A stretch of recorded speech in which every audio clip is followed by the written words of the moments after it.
acho que não importa quantas vezes eu for chamada para falar sobre a palavra do Senhor, não importa, todas as vezes eu vou sentir esse coração acelerado. E nessa noite, que tudo que for falado aqui seja para a honra e glória do nosso Deus, porque só Ele é digno de toda honra, de todo louvor e de toda adoração. Desde já, coloco a minha vida em Tuas mãos, Senhor. Aleluia. Quando a gente lê um tema como esse, e quando eu fui ler, o noivo vem, você está preparado? Primeira coisa que eu fiz, eu me perguntei, Natiele, você está preparada?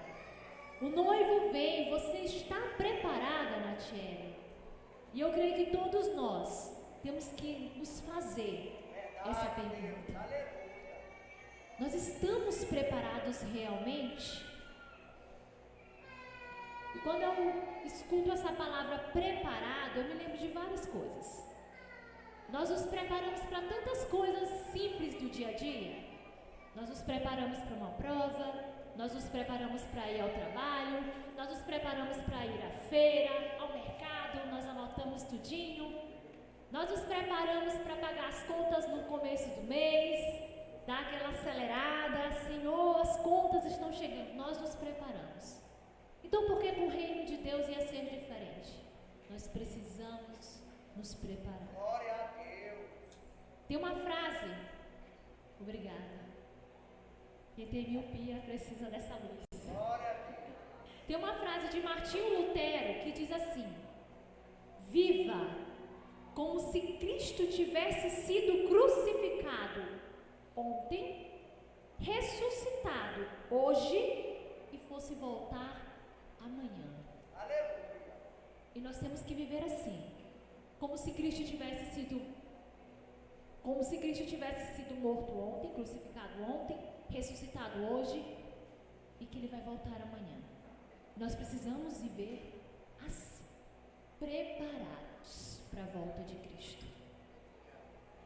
Eu sei que nós vamos fazer essa leitura desse texto durante toda a semana e que muito nós vamos aprender. Mas Deus me deu outro texto. E glórias a Ele por isso. Eu estava em casa, eu até comentei com a Aline. Eu estava em casa, tinha acabado de chegar do trabalho, eu estava inquieta. Eu ainda não tinha preparado absolutamente nada para falar essa noite. Isso foi umas 2, 3 semanas atrás. E olha que o Marcão já tinha me falado sobre esse dia já faz um tempo, um bom tempo. E eu cheguei em casa, eu estava inquieta, fui fazer minhas coisas, aí fui assistir a televisão, só que uma inquietude. E eu percebi claramente, de forma clara, que Deus queria falar comigo. Natiele, eu quero falar com você hoje. Eu quero te entregar a palavra do dia da conferência hoje. Eu senti, eu não sei explicar como foi, mas eu senti. E eu entrei no meu quarto e eu abri a Bíblia em Lucas capítulo 14, a partir do versículo 15. Lucas capítulo 14, a partir do versículo 15. E nós vamos ler do 15 ao 24.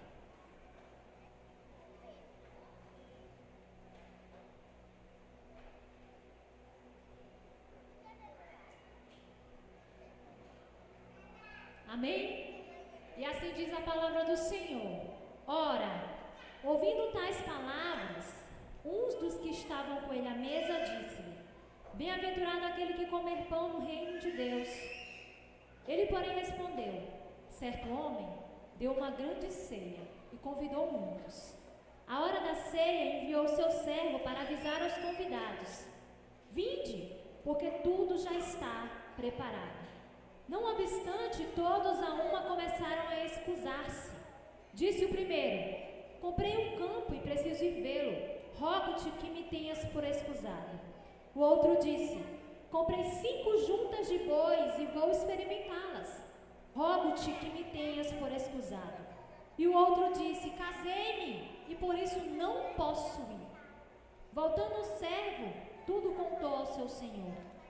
Então, irado, o dono da casa disse ao seu servo: sai depressa para as ruas e becos da cidade, e traze aqui os pobres, os aleijados, os cegos e os coxos.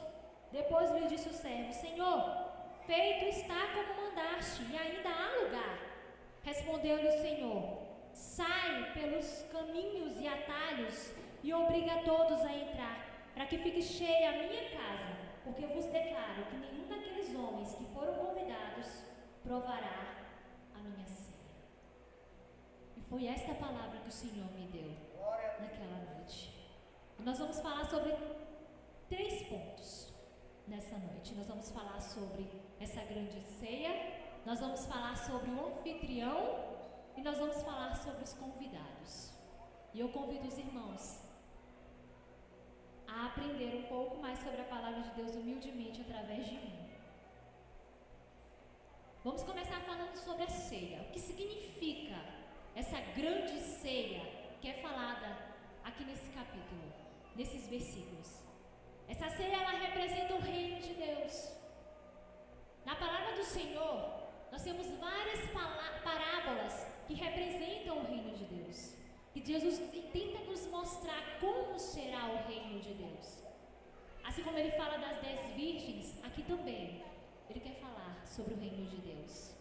Essa grande ceia, ela representa o grande dia, o dia em que veremos o Senhor face a face. Amém? Glória a Deus. O dia que nós nos encontraremos com Ele, meu irmão. Nosso objetivo não é outro além desse.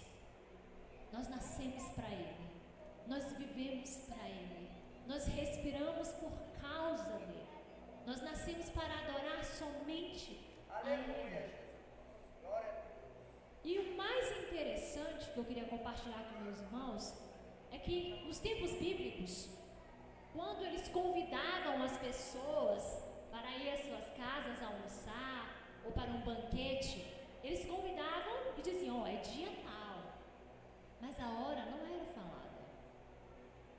Então as pessoas sabiam que teria um banquete naquele dia, as pessoas sabiam que teria uma grande ceia e eles estavam sendo convidados, mas eles não sabiam que hora que aquela ceia ia acontecer. Quando ela estivesse pronta, aí sim, o servo saía atrás dos convidados e dizia: ei, está pronto, vamos! Assim como o servo da parábola faz. A ceia está pronta, vamos? E assim é com a volta de Jesus. Nós não sabemos a hora, nós não sabemos o dia. O que nós sabemos e temos certeza é que Ele irá voltar. Glória a Deus. Amém? Essa é a certeza que nós precisamos ter em nossos corações. Ele irá voltar. Então os convidados, eles sabiam que haveria um banquete naquele dia. Eles sabiam, isso é fato. E quem não gosta de receber um convite para almoçar na casa de alguém? Né? Na casa de um irmão. Quem não gosta? Eu gosto. Ainda mais quando eu tenho um apreço pela pessoa, né? Nós gostamos. E eles sabiam. E eles sabiam que teriam que aquele banquete ia acontecer. Eles só não sabiam a hora. Certo? Entendemos sobre a ceia? A ceia é o reino de Deus, a grande ceia é o reino de Deus, é a vinda de Jesus. E agora nós vamos falar sobre o anfitrião. O anfitrião representa Jesus. O anfitrião representa Jesus. E quando lá em João 14, 1, 2, 3 fala: não se turbe o vosso coração, crede em Deus e também em mim. Na casa de meu pai há muitas moradas, se não fosse assim, eu não teria dito. Eu vou o quê? Preparar lugar. Eu vou preparar lugar. Eu vou preparar lugar. E Ele está preparando. E quando estiver pronto, Ele vai te chamar. Mas se você não estiver preparado, você não vai. Se você não estiver pronto, você não vai. O anfitrião representa Jesus e eu quero dizer a vocês Lá em Filipenses 2, 6, 7 diz: Jesus, sendo em forma de Deus, não teve por usurpação ser igual a Deus, mas esvaziou-se a si mesmo, tomando a forma de servo. Eu quero dizer aos meus irmãos que quando Jesus veio para esta terra, para transformar as nossas vidas, quando Ele veio para cá, para ser crucificado, quando Ele veio para cá, para ser humilhado, para ser rejeitado, para ser cuspido, para ser magoado, para sangrar por nós, não foi para ter uma ceia com lugares vazios. Ele quer que a grande ceia esteja cheia dos seus filhos. Ele não morreu na cruz para ter um banquete vazio. Ele morreu na cruz para que os seus filhos pudessem desfrutar da sua presença, da sua graça, da sua misericórdia, do seu amor todos os dias. O sacrifício de Jesus naquela cruz não foi para que nós possamos ficar parados, despreparados. O sacrifício de Jesus ali foi para que nós pudéssemos sentar à mesa junto com o Senhor. Jesus pagou um preço por um salão cheio de pessoas em seu banquete. E Ele quer os seus filhos lá. E eu pergunto a vocês: quem rejeitaria um convite de Jesus? Quem rejeitaria um convite de Jesus? Isso para nós parece tão óbvio, a resposta dessa pergunta: ninguém. Ninguém rejeitaria. Quem rejeitaria?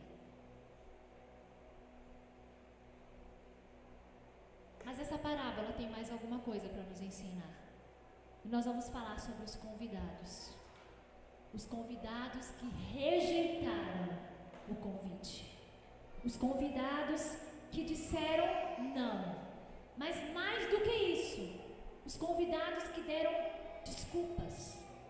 Desculpas esfarrapadas. Desculpas que não fazem sentido. E eu convido vocês, meus irmãos, a lerem essas desculpas. A primeira está lá em Lucas 14, 18. Ele diz assim: eu comprei um campo e preciso ir vê-lo. Eu rogo-te que me tenhas por escusado. E eu pergunto a vocês: quem compra um terreno sem antes ver? Quem? Quem não pisa lá, pelo menos para ver o tamanho, ou se é acidentado, ou se não é, ou se tem frutas, ou se não tem? Quem compra um terreno sem antes ver? A segunda desculpa está em Lucas 14, 19. O outro disse: comprei 5 juntas de bois e vou experimentá-las. Rogo-te que me tenhas por escusado. Quem compra bois sem ver o estado deles? Eu tenho um sonho tão grande de ter uma vaca leiteira, sabe? Mas no dia que eu comprar, porque se Deus me dá a condição de comprar, eu quero vê-la. Eu quero ver, eu quero tocar, eu quero ver se ela tem aquelas manchinhas pretinhas e branquinhas, lindas, se o pezinho dela tá lindo. Quem compra? Eu não compraria uma vaca, Natiele, oi! Eu tô vendendo uma vaca aqui, tu quer? Quero! Se ela vier magra, murcha, capenga, sem uma perna, como é que faz? Ninguém compra um boi sem antes ver. E a terceira desculpa tá lá, em Lucas 14, 20, o outro disse: casei-me e por isso não posso ir. Ué, quando eu recebo um convite para almoçar na casa de um amigo do Rafael, eu sou: vamos, Rafa, nós vamos. Não é porque ele está casado que ele vai deixar de ir, não é verdade? E uma mulher casada que fica sem fazer o almoço no dia e vai comer na casa de outra pessoa, é sempre uma alegria. Mas resumindo, são desculpas esfarrapadas. Desculpas sem sentido. Sabe por quê? Porque eles realmente não queriam ir para aquele banquete. Porque eles tinham coisas mais importantes para fazer. Eles tinham coisas mais importantes para fazer do que ir àquele banquete. E deixa eu falar uma coisa para vocês. Muitas vezes nós somos como estes convidados. Entenderam? Muitas vezes nós somos como estes convidados. Nós pegamos o nosso celular, nós passamos o dia todinho olhando. Nós pegamos a Bíblia, nós lemos um versículo e achamos que está bom. Tudo é mais importante. Tem tanta coisa que nós precisamos fazer.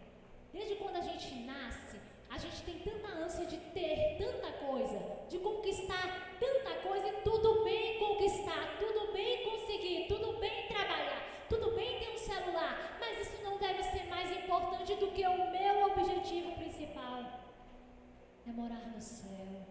Glória a Deus. Como eu vou chegar e morar eternamente com alguém que eu não converso, que eu não conheço, que eu não busco, que eu não adoro? Como eu vou morar no céu se eu não busco a Deus, se Ele não é prioridade na minha vida? Nós temos ânsias de tantas coisas, nós fixamos os nossos olhos naquilo que o mundo nos impõe: trabalho, redes sociais, vaidades e mais vaidades. Tudo toma o lugar de Deus. É a TV, é o trabalho, são as redes sociais. É o meu objetivo, Natiele. Eu preciso conquistar, eu preciso ter, eu não tenho tempo para isso, eu não tenho tempo para ler, eu não tenho tempo para buscar, eu não tenho tempo para orar. Porque os meus olhos estão fixos em outras coisas. Porque meus olhos não estão fixos naquele que me criou. Porque os meus olhos não estão fixos naquele que me guarda. Por quê? Por que os meus olhos não estão fixos nele? Se Ele é que me sustenta todos os dias. Se Ele é que me guarda todos os dias. Se Ele é que me protege todos os dias. Se quando eu estava lá, caída, foi Ele que me levantou. Meus irmãos, não há evangelho sem renúncia. Não há evangelho sem a morte do nosso eu. Não há evangelho sem a morte do nosso eu. Assim que Jesus termina de falar sobre essa parábola, lá no versículo 26, ainda no capítulo 14, ele diz assim: se alguém vem a mim e não aborrece a seu pai, e mãe, e mulher, e filhos, e irmãos, e irmãs, e ainda a sua própria vida, não pode ser meu discípulo. E qualquer que não tomar a sua cruz e vier após mim, não pode ser o meu discípulo. É carregar a nossa cruz todos os dias. É carregar a nossa cruz todos os dias, meu irmão. Ser cristão é difícil. Ser cristão e seguir a Jesus no mundo de hoje é difícil. Se alguém disse para você que é fácil, ele está enganado. Mas se alguém disser a você que vale a pena, ele está certo. Porque seguir a Jesus foi a melhor escolha da minha vida. É a melhor escolha das nossas vidas. O Evangelho de Cristo, ele não é só paz e amor, ele acrescenta caminho estreito, morte e renúncia no pacote. A gente precisa ouvir isso. A gente precisa entender isso. Não é só paz e amor. Eu preciso renunciar ao meu eu. Eu preciso que as minhas vontades morram e a vontade de Deus prevaleça em minha vida. Lembre-se do nosso anfitrião, lembre-se de Jesus. Ele esvaziou-se de si mesmo. E por que comigo tem que ser diferente? Por que eu tenho que dar metade? Por que eu tenho que ser morno? Por que tem que ser um pouco disso para Jesus, um pouco daquilo para Jesus, um pouco do meu tempo?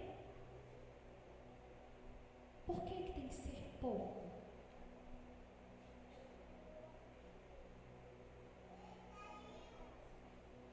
Quero dizer aos meus irmãos que a humildade do Evangelho de Cristo me faz parar de pensar e ter a necessidade de pensar só em mim. A humildade humildade do Evangelho de Cristo.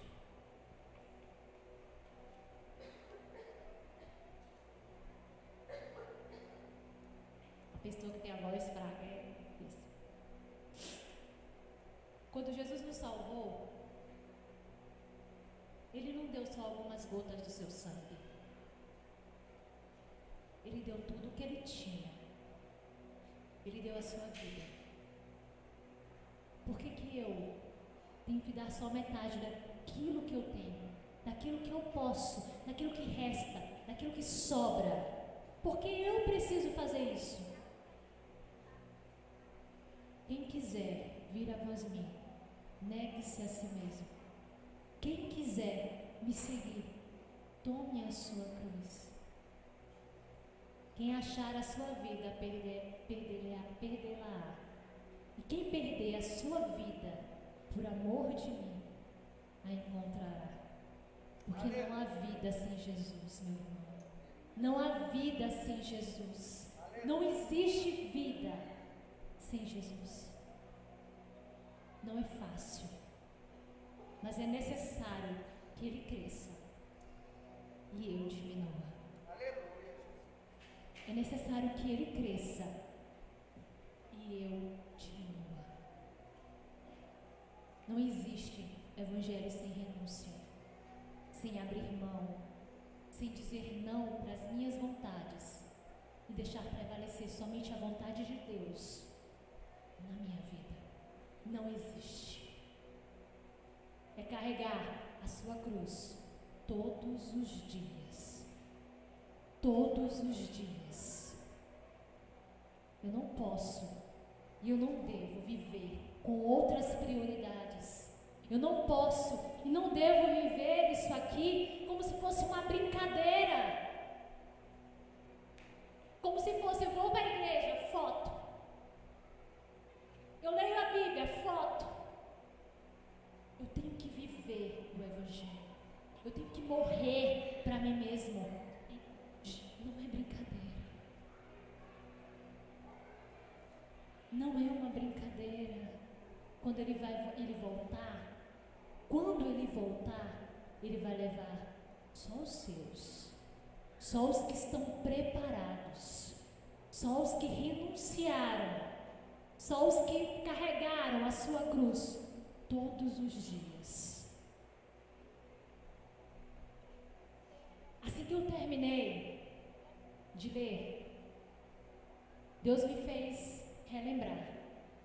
Deus me fez voltar ao passado e lembrar de toda a minha trajetória de vida cristã. Eu lembrei do dia que eu aceitei a Jesus. Eu lembrei do dia que eu fui batizada com meu pai, minha mãe, Glória a Deus, e minhas irmãs aqui. Eu lembrei do dia que eu estava correndo aqui com Dayana, eu não sei se ela lembra.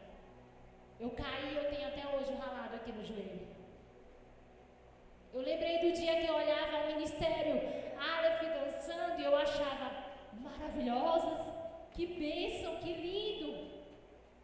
Eu lembrei do dia que eu tinha 17 anos e eu fui para a casa de Leonildes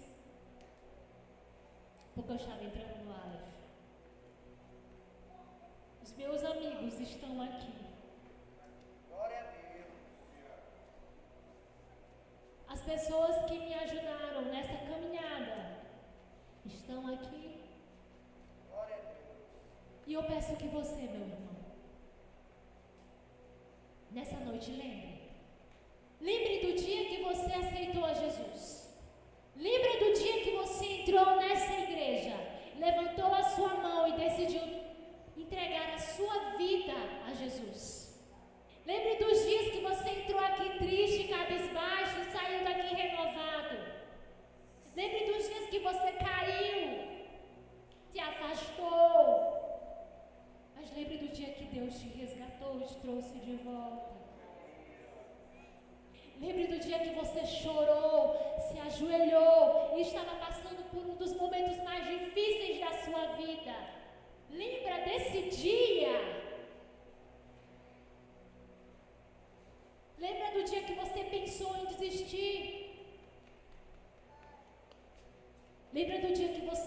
aqui e entoou louvores ao Senhor, como se nada lá fora tivesse acontecido. E eu vou fazer a mesma pergunta que Jesus me fez quando eu lembrei de tudo. Em algum momento desses, Jesus te abandonou? Em algum momento, Deus te deixou sozinho? Em algum momento, Deus te desamparou? E no teu momento de maior dor, Deus te deixou só? Não te deixou.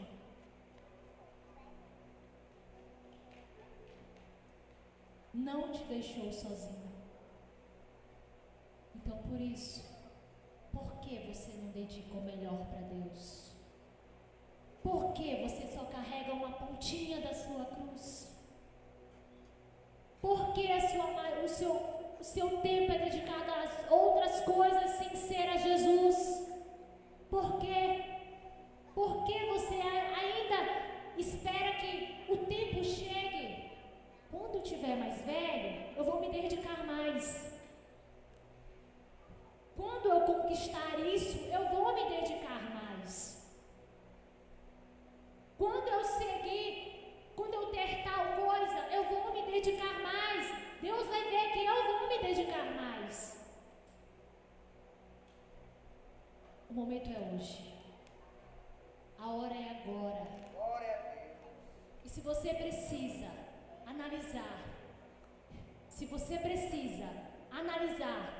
o que precisa mudar dentro de você, a hora é agora. E o dia é hoje. Porque ele pode voltar a qualquer momento. E nós precisamos estar preparados. Não viva pela metade, porque Deus não te deu a metade. Não viva um evangelho de porcentagens, porque Deus ele não te deu uma porcentagem daquilo que ele tinha. Ele deu o seu único filho para morrer por nós numa cruz. Deus não te deu mixaria. Pare de dar mixaria para Deus. Entregue-se por inteiro. Ele não quer metade de você, meu irmão. Ele não quer metade de você, ele quer você por inteiro. Sabe por quê? Porque ele quer te transformar, ele quer te mudar, ele quer que o propósito dele seja feito em sua vida. Porque aquilo que você pensa que é bom, não é. Aquilo que você pensa que é bom para você não é, porque é a vontade de Deus, que é perfeita e agradável, é a vontade dele. É a vontade dele. Glória a Deus. Nós temos uma mania de achar que tudo gira em torno de nós. E não é. A honra é para ele, o louvor é para ele, a adoração é para ele, o céu é dele, é ele. O céu é ele. O céu é a presença dele com você 24 horas. O céu é ele. Não dê mixaria para Deus. Não é isso que ele quer de você. Deixa ele te usar. Deixa ele te encher. Deixa ele te transformar. Nós não somos o centro. Nós não somos o centro. Jesus é o centro. Jesus que deve ser adorado. Jesus que deve ser glorificado. Jesus que deve ser exaltado. Tanto nos amou. Nós temos dado tão pouco. A Bíblia diz: todas as coisas cooperam para o bem daqueles que amam a Deus. Aleluia. E aí a gente tem a mania de dizer: coopera para o meu bem. Porque a gente tem a mania de se colocar no centro das coisas. Mas você já parou para pensar que esse bem é o bem do reino de Deus? É o bem para o reino de Deus? Para o crescimento do reino de Deus? Para que você seja usado para o reino de Deus? Para que você seja usado para buscar vidas que precisam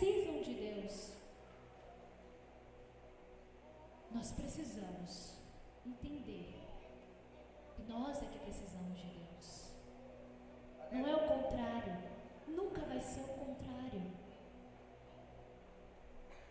Tem uma música que diz assim: tem tudo a ver com Ele.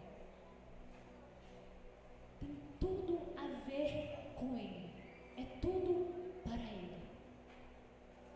E um dia a cruz nos libertou. Amém? Amém. A cruz nos libertou e nós somos livres. É para fazer a nossa vontade? É para fazer o nosso querer? Nós somos livres para adorar a Deus. Nós somos livres para adorar e exaltar o nome de Deus. Por isso, nessa noite eu venho perguntar a vocês: você está preparado para abrir mão do seu eu? Você está preparado para colocar o reino de Deus em primeiro lugar em sua vida? Você está preparado para carregar a sua cruz? Você está preparado para aceitar o convite do Senhor Jesus em sua vida? Está preparado? E quando Jesus voltar, nós possamos estar preparados. Glória a Deus. Nós possamos nos assentar naquele grande banquete. Olhar os olhos de Jesus. Olhar os olhos daquele que morreu por nós numa cruz. Olhar nos olhos daquele que nos salvou, daquele que nos libertou. Olhar nos olhos daquele que nos sustentou até aqui e vai nos sustentar até o final. Glória a Deus. E dizer: Senhor, eu carreguei a minha cruz. Nada, absolutamente nada nessa vida é mais importante do que o Senhor. Nada é mais importante do que o Senhor. Glória a Deus. Tu és o dono da minha vida e a minha vida é tua. Amém? E que nós possamos sair daqui edificados e que possamos sair daqui com o coração preparado. Glória a Deus. E que se você precisa tirar algo da sua vida que está ocupando o lugar de Deus, e nessa noite você possa falar com Deus e pedir ajuda. Ajuda-me, Senhor. A hora de pedir ajuda é agora, tá? Ajuda-me, Senhor. Ajuda-me a colocar-te em primeiro lugar na minha vida. Ajuda-me a te buscar verdadeiramente. Ajuda-me, Senhor, a estar verdadeiramente aos teus pés e te adorar. Ajuda-me a ser uma serva fiel, um servo fiel, que te busca em espírito e em verdade, um verdadeiro adorador. Amém? Vamos orar? Glória a Deus. Graças a Deus. Vamos ficar em pé, meus irmãos. Obrigado, Jesus. Coloque a mão no seu coração. E nesse momento examine a você mesmo. Verdade, Deus. Verifica se há algo que está tomando o lugar de Jesus na sua vida. Eu não sei o que pode ser. Pode ser o trabalho, pode ser a televisão, pode ser até os seus sonhos. Verifica se há algo tomando o lugar de Deus na sua vida. E manda sair. Porque no trono do seu coração só se assenta Jesus. Porque na sua vida, o que você tem de mais precioso é Jesus.